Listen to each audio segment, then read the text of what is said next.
Welcome to the official YouTube channel for the Colin Cowherd podcast. Go on, hit that subscribe button if you're new so you don't miss any of our great football content this season. Today's guest on the pod is Dan Farah. Dan's the director and producer of Age of Disclosure. It's currently on Prime Video. In fact, it's the #1 movie on Prime.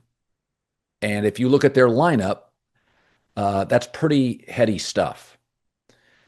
Dan Farah has made a movie that has altered my perception of intelligence beyond our borders and beyond our capabilities. And when I watched Age of Disclosure, and I'm not as cynical today as I was 20 years ago, and a lot of that's because of videos of craft and technology that we're clearly not capable of.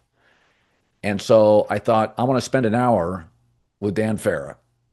And many of you have seen it. Probably many more of you will see it. And so let's start our interview.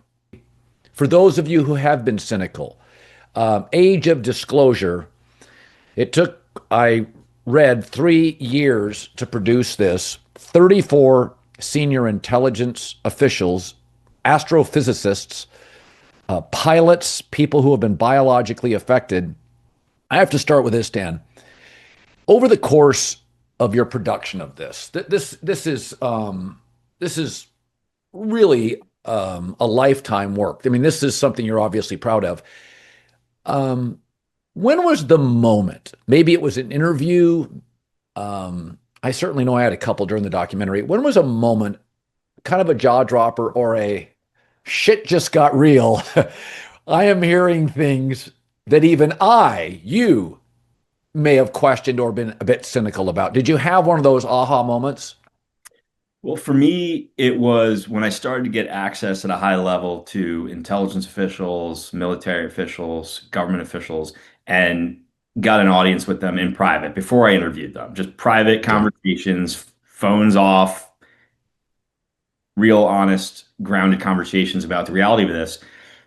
For me, the first eye-opening experience was realizing that all these people who have mostly no relationship at all, and are ideologically opposed. They all have different worldviews, they all have different political beliefs, they all have different social beliefs.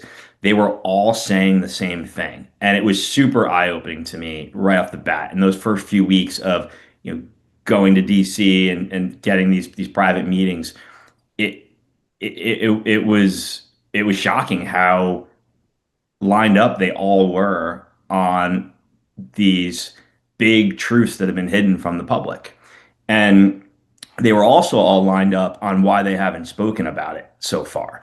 So there's this line that they can't cross, right? There's classified information that none of these people Right. will ever reveal, but there's a lot that they can lawfully disclose. And for decades, people with that information have just been discouraged from sharing it publicly for various reasons.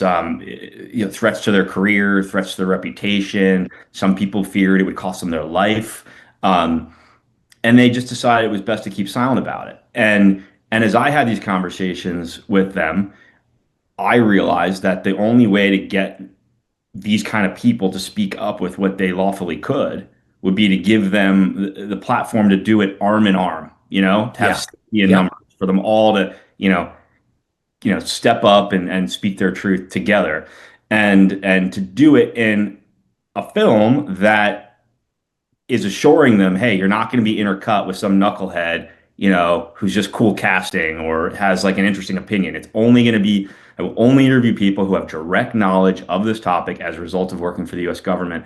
And I'll put you all in the same film together. You can have safety in numbers. There'll be dozens of you.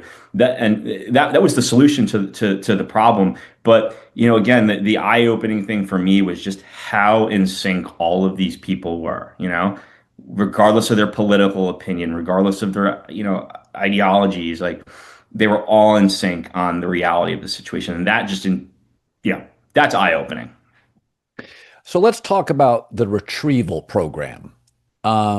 because that's not something that happened over the last year or two. That is 40, 50 plus years. 80 Russia, years, 80 years. 80 years total.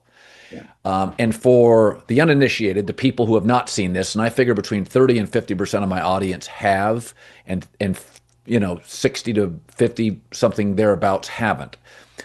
Explain what the retrieval program is that's been going on for 80 years, because we'll make that our starting point.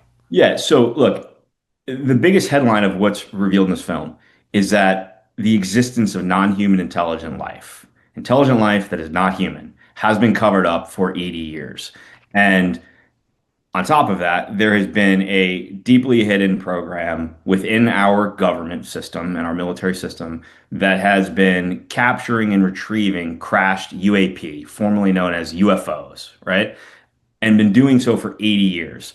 And they have been actively working behind the scenes to figure out how to reverse engineer this technology, meaning Right. how to recreate it, right? Yes. This technology that does things that we don't have the current ability to do. And they're trying to figure out how it works so that we can use that technology. That is the simplest way to say it. Now, Yeah. people in my film reveal that this program has been operating for 80 years outside of congressional oversight, meaning it's been hidden from Congress, the people we elect to oversee how our tax dollars are spent, how our country is run, right? This program is operating outside of their oversight. People in the film also reveal that the program has even been operating outside of the oversight of the President of the United States, meaning the public, Congress, and the White House are out of the loop, right? And a number of the people in my film feel like that needs to change because we are now in a very heightened, high stakes Cold War technology race with China because they have the same set of circumstances. They have also been retrieving these crashed UFOs. And our intelligence tells us that. Yeah, and that's what the people in my film reveal, that China has a very active program, and so does Russia. The biggest concern is China specifically, but China and Russia have programs, and this is a technology race. And people in my film refer to it as the Manhattan Project on steroids. The atomic race, right? Sure. And so people in my film feel like it's important for this all to come out of the shadows and the base facts to be known so that the U.S. can put more resources towards it. Government only puts resources towards what the public demands resources are put towards, right? Right. After 9/11, average person in America was like, hey, we got to put more money towards counterterrorism, right? We need more, going on here to fight this stuff. And so what happened? Right. We put tons of resources, funding towards it. The position of the Director of National Intelligence was created to make sure the intelligence community was sharing more information so we could avoid an intelligence failure like 9/11 happening again. And so what the people in my film are essentially saying is, hey, let's not wait till something bad happens on this front. Let's make the public aware of the base facts of the situation so that the right amount of resources can be put towards it. So people can the average person can learn what's happening and can make their voice heard to their elected representatives and say, hey, take this more seriously, put the right resources towards this. And that's really why they're speaking up about this secret program. We've had repeated instances of something operating in the airspace over restricted nuclear facilities, and it's not ours. These are otherworldly things that are performing maneuvers that haven't been seen. There's a whole fleet of them. I have seen with my own eyes non-human craft and non-human beings. This is so secret. There have been very few people in our entire government that have been allowed or provided access to it. Even presidents have been operating on a need-to-know basis, but that begins to ramp out of control. It's not acceptable to have secret parts of government that no one ever sees. People have been hurt protecting and hiding this information. Some people claim it would cost them their lives if they spoke out about these things. You had information being locked away that could change the trajectory for species.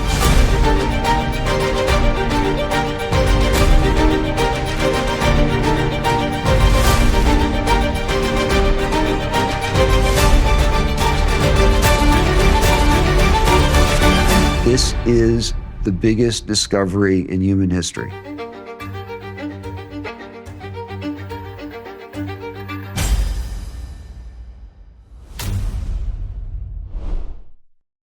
So, and in terms of technology, there are things that China is ahead of us. Electric vehicles, some would say 5G. Um, I would say high-speed rail. You could argue that China is our equal. Space technology is, again, I feel like they're in our class. And so as I watched the Tic Tac, that video that came, from the Pentagon, New York Times, I remember opening the paper and thinking, WTF, what is going on? My first thought is China's ahead of us. Now, there are economic metrics, Dan, that they're not. And their form of government, I don't think, is obviously not as progressive. But there are things that they are ahead of us. And I thought, you know what? They have cracked the code of reverse engineering. That's why, and they may have done it decades ago, because if they can activate and deactivate nuclear, base weapons, why wouldn't they blow us up? Why wouldn't they sow doubt and chaos? Why would they do this covertly? So are there anybody in our 34 insiders that you talk to that think maybe a big part of this is China beating us to the race, not wanting to start World War III, but if they can deactivate nuclear sites, which has been discussed and has happened, they're testing stuff and they're simply ahead of us. They don't want to start war, but they want to end it and control us. Is that possible?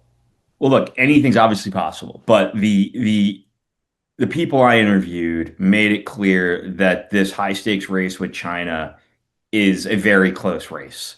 And, Senator Rounds from South Dakota, who's a very senior guy in the U.S. Senate, he says in the film, he says, do you think that Putin and Xi would hesitate for even a second to use this technology for their global domination if they didn't think we, the U.S., had access to the same technology? And that was a really bombshell line in the film and a big statement by him, because it sheds light on how real this technology race is. Both countries have made progress clearly, and there's a general belief, though, that we would benefit from general belief amongst the people I interviewed that we would benefit as a nation if the base facts were made public. And the analogy a lot of these guys made with me is, when we entered the space race, Kennedy gave that big famous, rally speech where he said, we are determined to win this race. And he speaks about the space technology. He says space technology is like nuclear technology. It has no conscience of its own. It's up to mankind to either use that technology for good or for bad, for peace or for war, right? And his whole point was he wanted the U.S. to lead the way in the space race so that the U.S. could make sure that technology is used for the betterment of mankind and not for war. And it's the same situation here. And I don't think, and a lot of the people I've interviewed have made it clear to me, that they don't think we would have won the space race if that speech hadn't happened and made it clear to the public that this was a real thing. Because what happened as a result of that is people in the scientific community and people in academia could say to themselves, hey, I can put my brain power towards this. I can help the U.S. win, right? They can apply themselves to that effort. Whereas now this situation is so hidden in secrecy, the average scientist, the average person at academia, these super smart people that are at MIT and all these fancy schools, they don't even know this is real, right? And obviously they can't help us win this race if they don't know it's real. Right. And that's another reason for the age of disclosure. People are pressing this. The Manhattan Project, of course, there were, I think, 130,000 people involved. UK, Canada, the United States, the Manhattan Project, it was, the nuclear bomb. Yeah. Do we have a sense between the number of people? 130,000 people in America is a large corporation. Yeah. But given the time of the Manhattan Project, it's a remarkable number of people working on something covertly. Yeah. Do we have any idea the volume, Dan, the number of people between defense contractors, CIA, Air Force, intelligence officials? What is the number we're talking about? The people that have knowledge and that are working on retrieval programs and advancement of devices and craft? Yeah, this is one of the fascinating thoughts. Like I've been told off the record that this is not a small program, that this is thousands of people employed full time, and that it's been the case for 80 years. And I've been told that the overall budget of this situation is closer to $1 trillion. This is $1 billion a Wow. year for 80 years, and Yeah. to people who focus on this every single day. And every time I've thought about that, it's really a head scratcher because what it leads you to is, the guy you're sitting next to on the bleachers at your kid's little league baseball game, he might have just spent his day working on this stuff, and you Yeah. think he is a UPS driver, or like the family across from you at the local pizza place. The dad might be dealing with non-human technology all day and this high stakes race, and his family doesn't know about it, his neighbors don't know about it, and you don't know about it. These are normal people who are living amongst us who have the job of dealing with this, and that's a pretty remarkable thought. But it was the case with the Manhattan Project too. Like you said, lots of people going to work every day, working on this atomic race. The stakes were the future of humanity back then, whether it was going to help us win World War II or not. And they were dealing with this. They were falling asleep with that on their shoulders, and their neighbors had no clue. Their family had no clue. So we as a country, we've been in a situation like this before, but this is the biggest version of it yet by far. The first pop moment for me watching this when I really sat back. I watched it twice, and then I've watched several interviews, was when you went, and it was senior officials, highly credible people, many retired. You went to Missoula or Missouri or California. You went to bases at great. It was really like Google Maps. You went in and zoned in on these bases and told stories. Yeah. And these were people that were older. They were not hyperbolic. They almost felt as if they were ashamed they hadn't told the story earlier. That's what it felt like to me. They felt like, listen, I'm telling you the story. I mean, what in the world could it have been? I didn't know. They felt guilty for not telling it earlier. Yeah. Of all those base stories, and there's 4 or 5 you illustrate, and it's really worth watching for that 5-minute part of the documentary. Which one to you? I mean, because they all felt so real, and there's no reason at this point, you're retired, to ad lib it or disclose information that's not forthright and honest. Yeah. Which one of those base experiences to you? Is there one you still think about, or one that had the most impact to you? Yeah, for sure, 100%. One really stands out to me. But first, I'll tell you, look, you interview people every day. This film, this was the first documentary I directed, and the first time I conducted interviews, right? And I really truly felt it when they were sharing their truths and their experiences. I felt like these people were just getting a weight off their shoulder and like relieved to finally talk about it, right? Like they wanted the world to know the truth. They felt the world deserved to know the truth. So the activity at bases, UAP bases, the UAP activity over military bases, it's not just military bases, it's also our nuclear weapons sites. And it's active. It's an ongoing issue. And I interviewed a number of military officials who experienced events that happened in our classified airspace over military bases. And one that really stands out took place at Vandenberg Air Force Base. I'm in Los Angeles right now as I talk to you, and just up the coast, like 2 hours, is Vandenberg, right around Santa Barbara area. And I interviewed a Air Force security guard whose job at the time was to guard nuclear weapons, like a guy we clearly trust, right? Like not a crazy person, like someone put in a very trusted position. And he was amongst, it was 5 or 6 other Air Force security guards at the time. They saw a light coming off the coast, the Pacific coast, towards the base. At first, they thought it was an airplane that was flying towards them. They just saw a single light. And then as it got closer, the light went away. And what came into view was a giant, what they described as a giant craft the size of a football field. He puts his arms out like this and says it was the size of a football field. It was rectangular. It was matte black, no lights, no visible means of propulsion, and it was just there. And it came over the base, over their heads, and it hovered over their heads. And they said they just looked up in awe and shock at this extraordinary thing that just defied everything they knew about reality. And then it shot off at thousands of miles an hour. Obviously, mankind has never made a craft the size of a football field that could Right. fly with no propulsion system and no lights and then shoot off at thousands of miles an hour. And hearing this person tell this story was extraordinary. He had never spoken up publicly about it. This was his first time going public after almost Wow. a decade. He had no desire previously to talk about it, but when he learned about who was speaking up in this film and revealing the truth, he felt like it was important for him to join that and share his truth. But what was also extraordinary on top of that is after talking to him, I talked to other Air Force security guards that were on the base that day, and they all told the same thing. They all had the same story from different perspectives. And then a couple of them actually slipped me the police report, the Air Force security police report that had the details in it.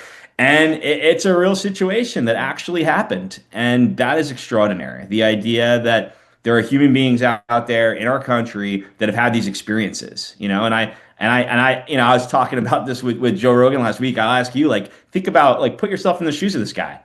What would your reaction be? You look up and you see a UFO the size of a football field just above you, and it takes off thousands of miles an hour. It's, that's so insane and such a departure from what we know to be reality, right? It's got to just forever change you. And I think these people who have these experiences, I think they are forever changed by them. Today's show brought to you by our new presenting sponsor, Hard Rock Bet. Big news. Hard Rock Bet now live in Michigan. Michigan, congrats. Sign up today. Place your first $5 sports bet. If it wins, you get $150 in bonus bets on top of your winnings. And if you're more into casino games, new customers can get up to $1,000 back in casino bonus if you're not up money after your first 24 hours playing slots. Win money or get a casino bonus back. Plus, you also get 200 bonus spins, winnings paid in cash. Not sure what to place your first bet on? Head over to the Hard Rock Bet Stats Hub. It's going to help you out. Loaded with trends, streaks, stats, help you guide you through your picks. Numbers don't lie, neither does the data in there. Check out the Stats Hub now. Get the edge. Bet with confidence. Plus, Hard Rock Bet offers new promos daily, plus big legendary reward drops every Thursday, like gifts under the tree. So whenever you're listening, just open the app and check out what you've got waiting for you. Download the Hard Rock Bet app and make your first deposit. Well, I've told my audience this, I think, once before. I had an experience years ago. I was in college. I was in a car. I believe it was a AMC Pacer my dad had got from his friend who was a car dealer. Wow. And I had driven from college with Mark Fisher, who was my friend. And we were in a very rural area in Grayland, Washington. And we pulled up to my house, which had a long driveway, and I had a Frank Lloyd Wright house. I've told this once or twice before. And I saw a light above the house. And it was a very rural road. So Mark was sleeping, and I said, "Hey, dude, look, what is that?" And it was very small, hovering right over our house, multiple lights. And as I pulled up our driveway, it shot out and up. Wow. And I went, okay, I'm going to take Mark home. I did. I came back. And my mom, she was up, actually, because I'd driven from college, and she wanted to make sure I was safe. I said, "Did you hear anything?" She was British. "No, darling, I didn't hear anything." I said, wow. Nothing, a humming, anything? So I always chalked it up. My town was small. We didn't have helicopters in my town. It wasn't a small plane because it hovered and then went out and up. And I was thinking as I was taking the train in Chicago, I'm in LA some, but Chicago more. And I was thinking, I'm not going to waste his time with this story, but now we can, kind of segue to it as there have been Aaron Rodgers has talked about this, Baker Mayfield, who I didn't chide, but I sort of poked fun at him. I said, I don't want my quarterbacks talking UFOs, right? This is an adult position. But the truth is a lot of people who have nothing to gain from it have had these experiences. What I thought was really fascinating is the negative biological effects of people you interviewed, of your 34 senior intelligence officials who have come in contact with not only craft, but I guess I would say, lack of a better word, aliens. Yes, that have had very negative physical, biological effects. take our audience there, because that to me, again, to say that publicly, to say it privately at a party is one thing. To say it publicly is mind blowing to me. I don't remember anybody of that level ever saying that publicly. Yeah, yeah. So one of the big reveals that came out making this doc is that intelligence officials, military officials who have encountered UFOs, have had biological effects, meaning getting too close to this technology has negatively impacted them, their health, their bodies, in some cases caused cancer. And it's understandable because this is a technology that we don't fully understand, and it's extremely powerful, and it gives off a lot of energy. So the analogy is like, hey, if you didn't know what an F-16 was and you went and stood behind it when it was taking off, you're gonna get effed up, like it's not great. Yeah. And so, I think what we're learning is that this technology is far outside our understanding in every way. And yes, there's been a number of intelligence officials and military officials who have had severe health issues, and some people have passed away from cancer that they got by being too close to UFOs. And that's a darker part of this whole truth that is coming out now. And it is shocking. Yeah. Dan Farah is joining us, director and producer, Age of Disclosure. What has been interesting is, since you have done this documentary, there's been other pieces of video that have run even on the network nightly news. Yeah. One in particular is what appears to be a UAP. I think it's Yemen, and we fire at it, and the missile or the shot goes through it, bounces through it, which, based on the bubble wrap theory in your documentary, is explainable. So the nightly news couldn't explain it. Yeah. But I want you to talk about the two physicists that talked about the bubble wrap theory, because I have seen, and many people who have seen these UAPs, there is a almost a muted look, like they're inside something. And if you could, let's talk about the bubble wrap theory. It's about a 3 to 5 minute discussion. And it really, to me, it was a pivotal moment, because a lot of these things look different. The ones I've always struggled with is the ones that appear to have a circular device or a shield around them. And it was described by your physicists. Yeah. So over the years, there's been a lot of flight performance characteristics that have been observed when people see UAP. They see them doing these performance characteristics that defy physics as we know it, right? And a couple of the very senior scientists that I interviewed who worked on classified UAP programs for the US government, they reveal in the film that they have figured out how this technology works, how these UAP are doing what they're doing.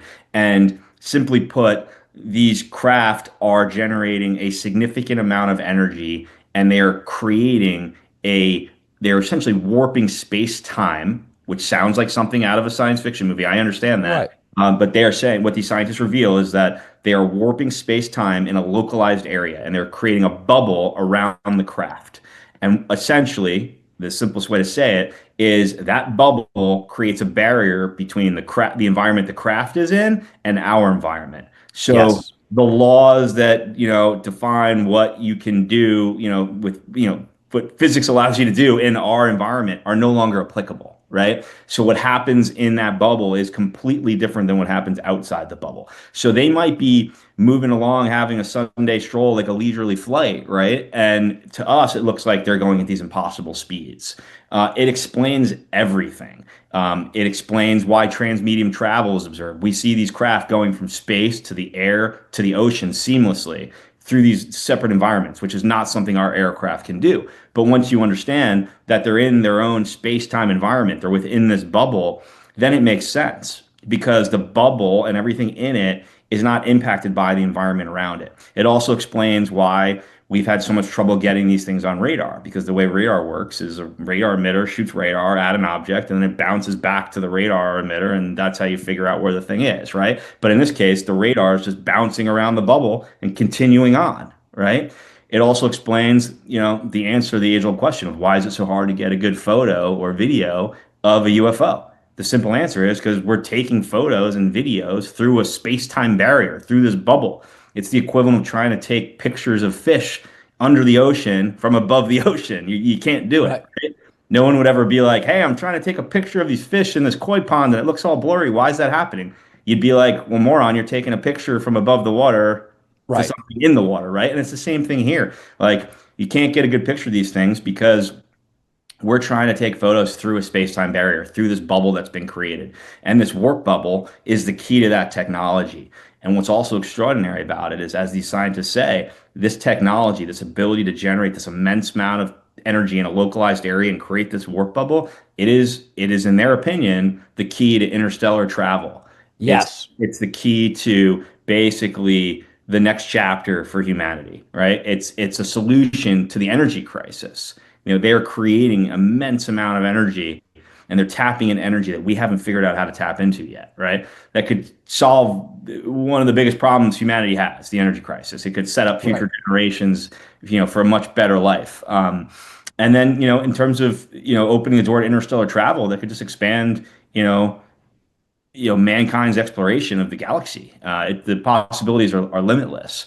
One of the other big things talked about with regard to this technology is once we start making this information known to academia and the scientific community, then they can put their brain power towards it. And who knows what else comes off the back of that. The space race was a single mission to get to the moon, right? But the process led to something like 35,000 other inventions coming off the back of it that have benefited us, like things we don't even think about, like, I think Velcro and microwaves and like things we use, right? And you don't know what'll come off the back of something like this. So yeah, that sequence in the film is one of my favorite sequences in the film because the two people who speak are incredibly intelligent. They're quantum physicists.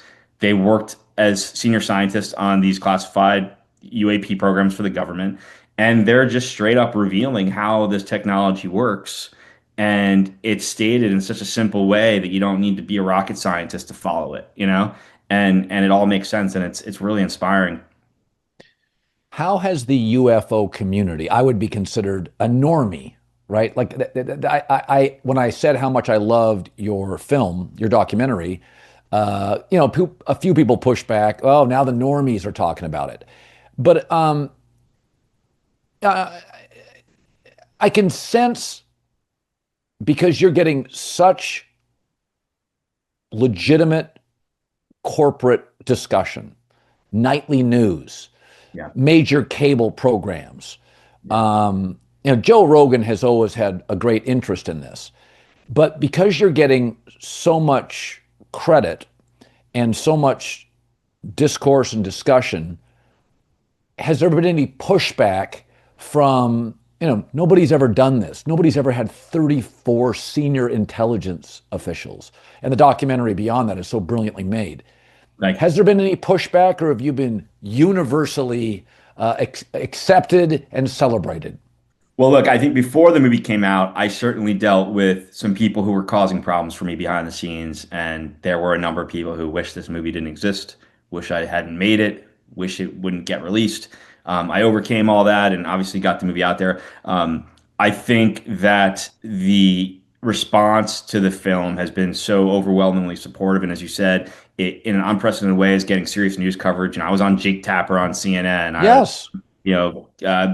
Hannity and Brett Barr on Fox. The New York Times did a big piece about a secret screening I held for Congress a couple weeks ago, how important that was. And so I think all of that is making people realize how important this is, and it's overcoming those who would want to cause problems. But there are still bad actors on social media. I'm aware of people who are paid bad actors who are actually on social media, paid to just wake up every morning and disparage this film and the people in it, take shots at it. And that's a very real thing. So, but you know what? I think the reality of it is the good guys win in the end, and the truth will prevail. And this film is 34 people arm in arm putting their credibility on the line to share their truth. And I think ultimately that's any of these bad actors on social media just making up disparaging, negative stuff, I just think it's noise, and the truth is going to win. And speaking of 34 people, the thing everyone's got to remember, this day and age, you could put a 4K video of that giant craft that went over Vandenberg online, and half the human population will think it's AI. They'll be like, "Oh, some Hollywood producer made that with visual effects or this or that," right? But people, credible people with amazing resumes and lots of credibility, putting their name and reputation on the line and going on camera on the record, revealing this information, to me, that is the strongest evidence you could hope for, and I think it's going to ultimately overshadow any bad actors online who are saying disparaging things. Only 27% of the ocean is mapped. Many of these videos, these craft, have been in and out of the water. There's two or three that are more prominent that I think almost everybody listening to this will have seen.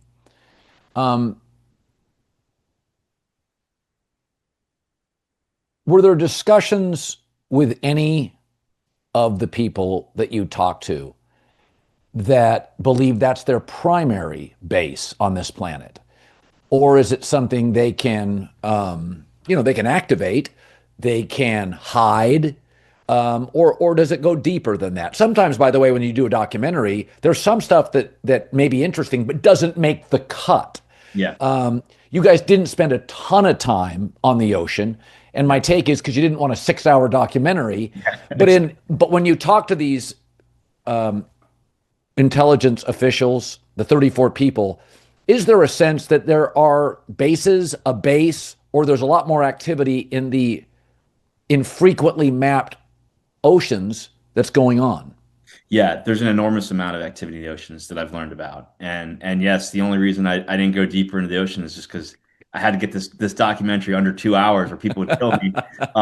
But yes, so everyone I interviewed was of the same mindset and thought that the most obvious place for the UAP to hide is the ocean, because the majority of our planet is the ocean, and it's the easiest place to hide from humanity. On top of that, there's been a lot of activity recorded by our military and intelligence community under the ocean. There have been reports of craft the size of football fields, again, moving at hundreds of miles an hour under the ocean, which is not something we have the capability to do, and it's extraordinary. There are definitely hot spots. There are. Congressman Tim Burchett actually recently talked about it publicly in an interview, that there's 4 or 5 hot spots that are believed to be either maybe their bases, maybe it's just a lot of activity there. We don't know. That's yet to come out, but there's a lot of activity under the ocean. And that's also, for people who haven't really looked into this topic and they hear, okay, now people are calling UFOs UAP. Why did that change happen? The primary change is UFO stood for unidentified flying object. UAP stands for unidentified anomalous phenomena. And that is because it covers activity under the ocean and not just in the sky. Because the things underwater are not flying technically, right? But there is a tremendous amount of UAP activity in our oceans. And as Congressman Carson, one of the senior members of Congress in my film, reveals, they have lots of reports of these craft coming out of the ocean. And as he says, these aren't rockets, they're not aircraft, they're otherworldly things. He literally says that on camera. And he's a very senior member of Congress. He's on the House Intelligence Committee.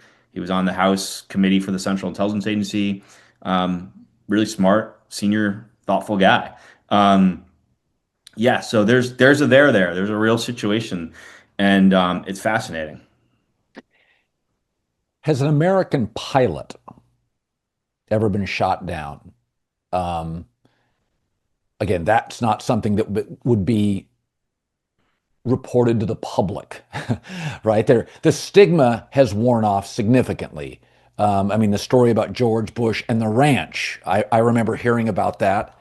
And I also, you talked, I believe, I've watched so many interviews with you and others in regards to Bush having like a meeting, a private meeting. Should we talk about this to the public? There's been suggestions Trump will, but it can affect our economy, and how do you present it? But has there ever been privately not discussed? Has there been a pilot shot down, a ship attacked to that level of violence? I haven't heard anything about an aircraft being shot down. There are stories of events that happened in the past of UAP causing seemingly intentional biological effects. There's some historical events that happen in other countries where UFOs seem to have intentional encounters with people and cause harm to them. But overall, there's not a lot of those stories. The One of the big reveals in the film, a senior intelligence official, Hal Puthoff, reveals that we have actually fired missiles at UAP that humans have, and obviously that's a bit of a slippery slope, and Right, probably not a great idea. right. I'm interested, going back to the retrieval programs, Mhm. that our intelligence discovered that Russia had retrieved, because Russia, the United States, and the U.S. are the three countries that I think we broadly believe, at least we have access to their access. If you could talk about, I think it was in the late '80s, Dan. Yeah, Again, a tic tac, although larger than the one we saw on the Pentagon footage, yeah. the Russia encounter or retrieval of some note that has sort of changed their perception and perhaps created their retrieval program and their program. All these programs sound like they're being ramped up over the last 80 years. Can we talk about the Russia Yeah, so invasion or retrieval yeah, so moment? two of the senior scientists who were in my film who worked on UAP programs for the government, they go on the record and say that the U.S. government is aware of retrievals in Russia of UAP, and one of them specifically they hone in on was a Tic Tac shaped UFO UAP that was significantly larger than the Tic Tac UAP that the Nimitz Carrier Strike Group encountered 20 years ago. The incident we know as the Tic Tac UFO, right? So much bigger than that, and it was recovered in Russia, and apparently there was a very advanced directed energy weapon in that craft, and yeah, that's alarming that kind of technology, has been in the hands of an adversarial nation since the '80s, and it's not the only time it's happened. Um, the suggestion that Trump perhaps would go public with the acknowledgement of all this. What do you make of those reports? So, people in the film reveal that there's been a few occasions where a sitting president has contemplated going to the microphone and telling the world the base facts that they learned, that we're not alone in the Yep. universe. There's a story in the film about Bush 2 contemplating doing it. One of the intelligence officials in the film goes on the record saying he was part of a think tank that the Bush Yeah. administration put together to determine whether it would be a good idea or not to go public, and that their decision was not to do it, obviously, at the time. That was Bush 2. There's another intelligence official, very senior guy in the film, who goes on the record saying that during the first Trump administration, Trump contemplated just sharing the base facts that he had learned, that we're not alone in the universe, and that Secretary Mnuchin, who was the Secretary of Treasury at the time, Yeah. called this intelligence official in and asked him for a briefing on the reality of the situation. And he explained to this intelligence official, he said, the reason I'm asking you is I want to be able to think about what the economic repercussions will be if Right. President Trump decides to step to the microphone and tell the world we're not alone. And so these people in my film reveal that this almost happened a couple times.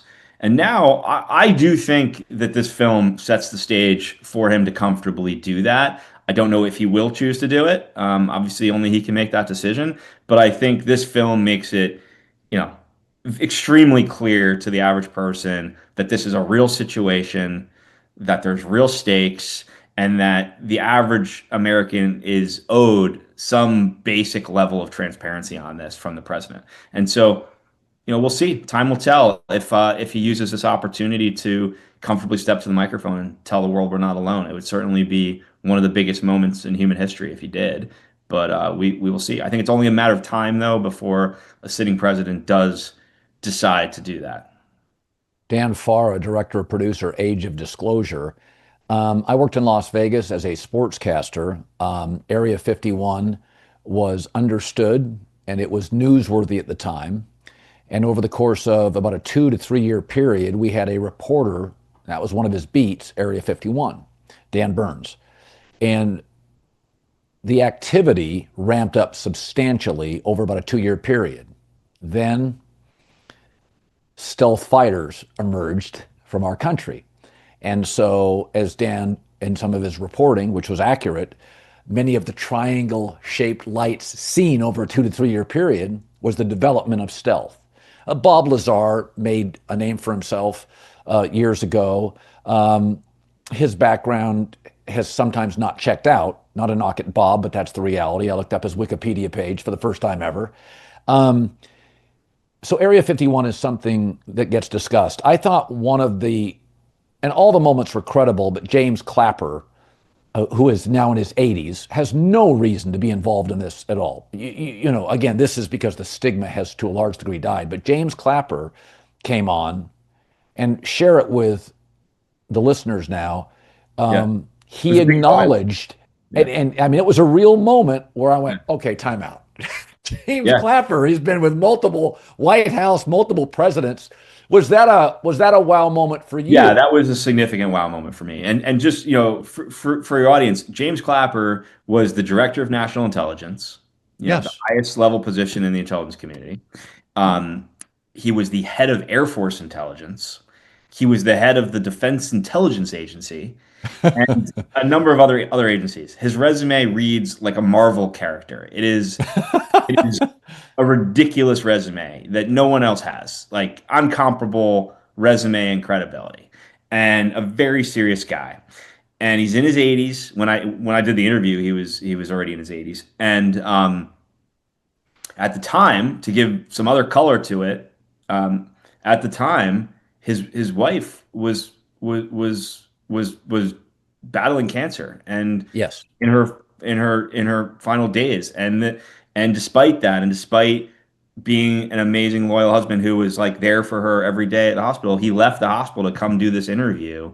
And I really have a lot of respect for him for doing that. And he told me he thought it was important to still do it. I remember saying, hey, should we reschedule this? Should we not do this today? And he was like, no, this is important. Let's do it.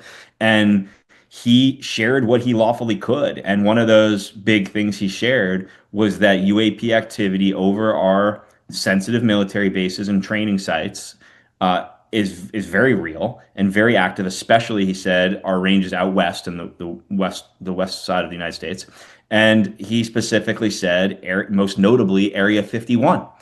And that's such a big statement because UAP activity, UFO activity over Area 51 is widely considered, you know, the epitome of conspiracy, right? And like bullshit. Like, your average person thinks, oh, that's bullshit. There's nothing there, right? And here's this extremely credible intelligence official who ran Air Force intelligence saying, no, that is real. That is a real situation. UFO activity over Area 51 is real. And I remember when he said it, he said it so naturally, and then there was a part of me that felt like he was like, oh, why'd I say that? You know, I felt it like, oh, that came out, but it's the truth, so it is what it is. And he kind of put his head down for a second and realized, you know, how significant what he just said was. And in that moment, I turned around to a couple other people that were in the room. Some other intelligence officials were there because they were going to do interviews with me next. And I looked at them, and their jaws were on the floor because it's such a big statement from a guy like that.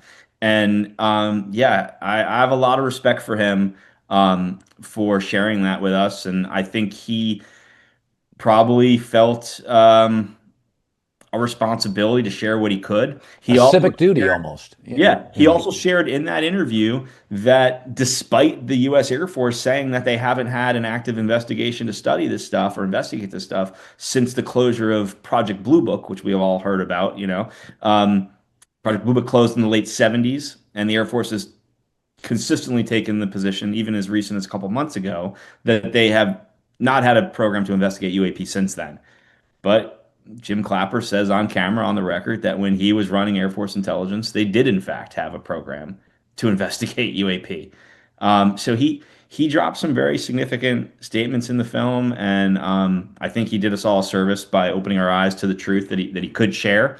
And the thing for everyone to remember when they watch this film and they see these extraordinary statements made by credible people is this is just what they can lawfully disclose. There's a whole lot more on the other side of that line that you just have to use your imagination and think about what could be there. And that's a pretty wild thought. I've spent a lot of time thinking about that. And if these extraordinary bombshell statements, this paradigm shift information they can lawfully disclose, is so big and so significant, what the hell's on the other side of that line? What's the other stuff that they can't talk about? Dan, my theory would be is they are testing the reaction. My theory is these, including James Clapper, are testing the waters. They are seeing the reaction. They're finding out that it is now publicly credible, and that it's the first step of a second or a third evolution of information and disclosure. That was my takeaway watching this, which is what they're allowed to say. They're kind of putting everybody's foot in the water. Yeah. There will be a second or a third evolution of this, perhaps a president. Does that seem too random and too conspiratorial? No, I think that's 100% the case. I called the movie The Age of Disclosure because as I was making it, it became clear that this film was the beginning of the Age of Disclosure, of a period of time in which a lot of information will come out. It's not a singular event. It's going to be a period of time where we all slowly learn the reality of the situation. And what I would suspect is on the other side of that line is events like contact events, and technological advancements that sound like the stuff of science fiction, but that have in fact been figured out. Well, Dan, I think that's where it goes. Dan, I mean, have you noticed the timing? About every 6 weeks now, there's a new piece of video, which wasn't discovered within the month. I feel like stuff is being leaked. There's a plan. About every 6 weeks, every 8 weeks, there's another piece of video. The Yemen video, I believe it was there, where you see a high-speed craft, we shoot at it, and it goes right through its bubble or its force, its field. Yeah. Again, I'm not a conspiracy theory person, but it does feel like we're getting information parsed to us as it's almost like a guidebook. Okay, here's the big documentary. Here's senior officials. Here's more video. That's what it feels like to me. Yeah, look, when I was making the documentary, at some point in the process early on, I realized that this film I was making as a normal person outside of this world, like trying to uncover what can lawfully be talked about and learn the truth. Somewhere in that process, my film became the vehicle for people in the know to bring about disclosure. Like it became a number of these people's plan for disclosure, where people who are aware of significant information and wanted to find a way to disclose to the public, they decided my film would be that vehicle. And then once that decision was made, I think a lot got held for after the movie. And so the movie coming out, I think, is setting the table for a lot more coming out, is the simplest way to say it. I really believe that to be true. And in some cases, I know for sure to be true. I mean, I know some people who are, Jay Stratton, for example, is in my film. Jay Stratton is the most senior intelligence official to ever investigate UAP and non-human intelligent life for the U.S. government. He did it for 16 years, like a real life Mulder from X-Files. This was his job, right? He was the director of the UAP task force, the largest whole of government investigation of UAP. When he retired, he was a senior executive. He was a member of the senior executive services of the Defense Intelligence Agency, basically the civilian equivalent of a 2-star admiral. Extremely serious very credible guy. He reveals in the film that he has seen non-human beings and non-human craft. He reveals details like there were bodies recovered at Roswell, non-human bodies. He reveals where they were brought to. He reveals how he uncovered the deeply hidden crash retrieval and reverse engineering program and how they created obstacles for him trying to get to the truth. He reveals a lot of information. He's also got a book coming out early next year that's his tell-all memoir where he shares even more. And then I know after the book comes out, he's going to share even more after that. So a lot of these people who participate in the film are aware of so much information, and they're also aware of how people digest information. You can't you can't tell you can't share everything at the same time. It's just too overwhelming. And I think Right. the film plays a really important role of establishing the lay of the land and the base facts and who's involved and why it's complicated. It answers basic questions the average person has, like why has this been kept secret for so long? Why should it now be made more public? What are the concerns we have to have? All these basic questions, the lay of the land. I think this film really lays that out. And it's a complicated situation that's been going on for 80 years, but I'll tell you, Colin, when I was making it, a big goal for me was to make it digestible to the average person. And I just kept thinking of my parents who are in their mid 70s and live in Jersey and are normal middle class people. And, I just kept thinking, okay, at every turn making this movie, like, is the information going to be too overwhelming? Is it going to be too much? Is it going to be the kind of thing where you watch it and then you can't remember any of it because there's just so much information, right? And so it was really important for me to make this film very digestible, easy to understand, like give the average person who doesn't know anything about the situation a clear understanding of the lay of the land. They can walk away from this film and really get it. You know, it's the kind of thing you could watch this film. You could tell your friends, "Hey, this is what I learned. This is why we're in this situation. This is what's been going on. These are the players. This is the pros and cons of the situation. This is why we got to worry about it." These base facts, and I think the response I'm seeing is that worked, and it's really opening a lot of people's eyes. And so yes, I think there will be more after that. Once people understand the base facts and the lay of the land, then more can come out. Yeah, you definitely landed. You landed it. It is called The Age of Disclosure. I told my wife, I'm like, listen, she goes, I'm not really into this. I said, just watch it. I don't tell you to watch anything. You tell me to watch everything. I tell you to watch nothing. I said, and I've had at least 5 or 6 buddies that would be like, holy shit. And I'm like, that was my reaction. That bubble wrap theory, I was like, the two things that really, I mean, it was all great. But when you go to the bases, the way you use Google Maps, it was like, oh, those poor guys they almost felt guilty not telling it earlier, their reaction. Yeah. And the bubble wrap stuff, because I'm never going to be a physicist. My dad was a doctor, but I didn't get that math brain. You really I thought you did such a good job showing it. And then you followed up showing pieces of UAP video. Yeah. The video, I was like, okay, that's the one I saw. You can start to see the bubble. Yeah.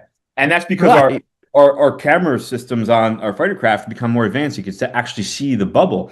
Yes. The other wild thing that we didn't get into is when a craft is in a bubble, a warp bubble, and it gets knocked out of it, then it's subject to the same laws of physics that our aircraft is, right? And so one of the things that has caused crashes is nuclear blasts, nuclear testing. When we were doing our testing in the 40s in the atomic race, one of the unforeseen consequences was those nuclear blasts knocked UAP out of their bubble and caused crashes. And so one of the things that I think has unfortunately been one of the learnings that has unfortunately been used by military around the world is using those testings to essentially go fishing with dynamite is the best way to put it. And that's terrifying on a lot of levels because it means humanity is essentially picking a fight with a more advanced intelligent species, and that probably won't work out great. Um, but that is also fascinating. And then obviously there can be error, there can be issues, there can be other circumstances that would make the bubble not work, and that just causes a crash, right? So when people say, as these things are so advanced, how do they crash? Well, any technology that exists can have issues, right? Look at AI.